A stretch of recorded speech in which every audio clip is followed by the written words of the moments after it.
नमस्कार दोस्तों, स्वागत है आपका हमारे YouTube चैनल स्टोरी स्टेशन पर। दोस्तों, हम अपनी वीडियो से आपका ज्ञान बढ़ाते हैं, तो कृपया सब्सक्राइब जरूर करिएगा। आप सुन रहे हैं भगवान विष्णु के कल्कि अवतार की कहानी। चलिए आज का एपिसोड शुरू करते हैं। मुझे तो लगता है कि तुम एक छलावा हो, बेवजह मुझे घुमा रहे हो। कल्कि तब आएंगे जब कलिराज आएगा, यही तो कहा था तुमने।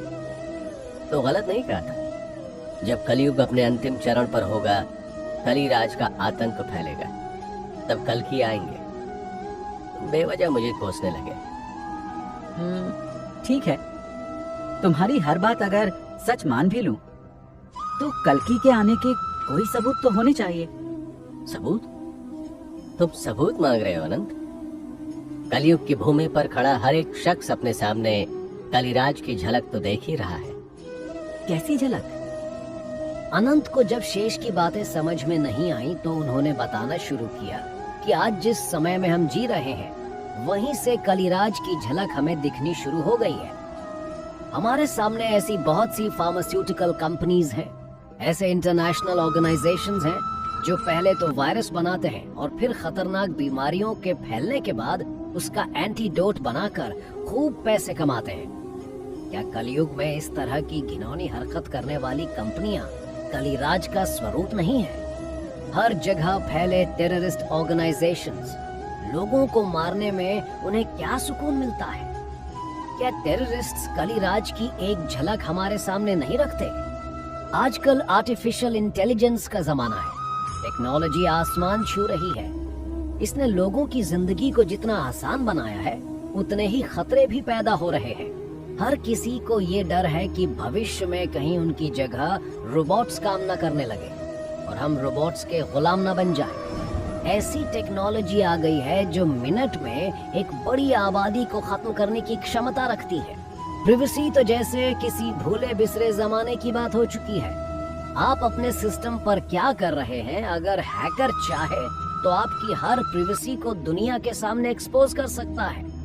इसी के चलते लाखों लोग ब्लैकमेलिंग का शिकार हो रहे हैं। सिर्फ इतना ही नहीं, बायो टेरर अटैक भी बढ़ने लगे हैं। लोग सुपर ह्यूमन बनाने के लिए रिसर्च कर रहे हैं। आपने अभी तक जो कैप्टन अमेरिका जैसा सुपर हीरो देखा है ना, ऐसी रिसर्च में कई सारे साइंटिस्ट लगे हुए हैं जो कैप्टन अमेरिका जैसा मॉडल बनाकर इस दुनिया को बचाने की नहीं, बल्कि बर्बाद करने की कोशिश कर रहे हैं। ऐसे बहुत से साइंटिस्ट हैं जो अनएथिकल ह्यूमन एक्सपेरिमेंट्स पर लगे हुए हैं। वो क्या कलिराज का ही रूप नहीं?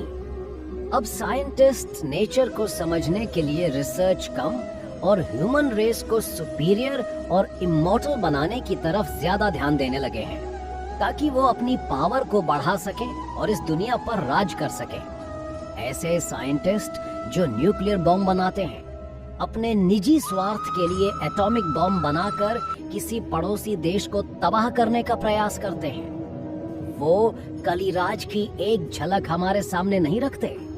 करप्शन, अत्याचार, रेप, सीरियल किलिंग, इन्हें आप किस कैटेगरी में रखेंगे? सीरियल किलर को एक पैटर्न के साथ लोगों का कत्ल करने में क्या मिलता है? क्या मरे हुए लोगों की डेड बॉडी के नंबर्स उनके लिए ट्रॉफी हैं? सोचकर देखने वाली बात है। इन्हें आप कलिराज की झलक नहीं कहेंगे तो और क्या कहेंगे? और फिर प्रकृति भी मानव के प्रकोप से इतनी अधिक त्रस्त हो चुकी है कि तबाही के मंजर हमारे सामने लाकर रख रही है। समुद्र का स्तर ऊंचा उठ रहा है, जगह जगह नदियां दिशा बदल रही हैं। कहीं नदियां सूख रही हैं तो कहीं बाढ़ लोगों को डुबो रही है। कोविड जैसा वायरस हर 100 साल में तबाही मचाने को तैयार रहता है। ग्लेशियर पिघल रहे हैं तो कहीं सूखे ने लोगों की जिंदगी बर्बाद कर दी है। वो बादल जो सुकून की बारिश करते हुए खूबसूरत नजर आते हैं, वो फटकर ऐसा प्रलय लाते हैं जिसकी कल्पना करना भी मुश्किल होता है। प्रकृति भी बता रही है कि समय बदल रहा है और वो वक्त करीब आ रहा है जब इस दुनिया का नाश हो सकता है। दूर कहीं और क्यों जाना, अपने अंदर झांक कर देखिए। अहंकार, क्रोध, घृणा सब कूट कूट कर आपके अंदर ही भरा हुआ है। अपने कॉलीग की तरक्की को देखकर क्या आपको जलन नहीं होती? कॉलीग तो दूर की बात है, खुद के भाई की बुलंद किस्मत पर भी हम जलने लगते हैं। ये हमारे अंदर, हमारे दिमाग के अंदर बैठा कलिराज ही तो है। देश सीमाओं के लिए लड़ रहे हैं तो परिवार जमीन के लिए लड़ रहे हैं। जमीन के टुकड़े के लिए भाई भाई का बंटवारा हो रहा है। शराब के नशे में दरिंदगी इतनी ज्यादा बढ़ चुकी है कि रेप जैसी घिनौनी घटना भी लोगों को मजाक नजर आती है। कानून कितना भी सख्त हो जाए, अपराध करने से लोग बाज ही नहीं आते। कानून जितना ज्यादा सख्त होता है, अपराधियों की संख्या उतनी ही बढ़ रही है। ये हम सब के दिमाग में बैठा कलिराज नहीं है तो और कौन है? और जब कलिराज आ चुका है और आपके खुद के दिमाग में बैठा हुआ है, फिर हम सभी कल्कि के आगमन पर प्रश्न उठाने वाले होते कौन हैं? अनंत के पास शेष के किसी सवाल का कोई जवाब नहीं था। वो चुपचाप सब कुछ सुनता रहा, लेकिन फिर भी अनंत को अपनी क्यूरियोसिटी दबानी नहीं थी। वो सवाल पूछने में माहिर था और इसलिए शेष ने अपनी इस यात्रा के लिए अनंत को चुना था। अभी भी कुछ सवाल ऐसे थे जो अनंत के मन में थे और जो जल्द ही बाहर आने वाले थे, और उसे अपनी इस यात्रा का मकसद भी समझ आने वाला था। आप भी जरूर अनंत के इस आखिरी सफर में उसके हमराही बनना चाहेंगे।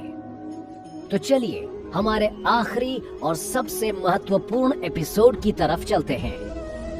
अगला एपिसोड सुनने के लिए चैनल को करें सब्सक्राइब, लाइक, शेयर और कमेंट करके हमें ज़रूर बताएं आपको ये एपिसोड कैसा लगा। धन्यवाद दोस्तों।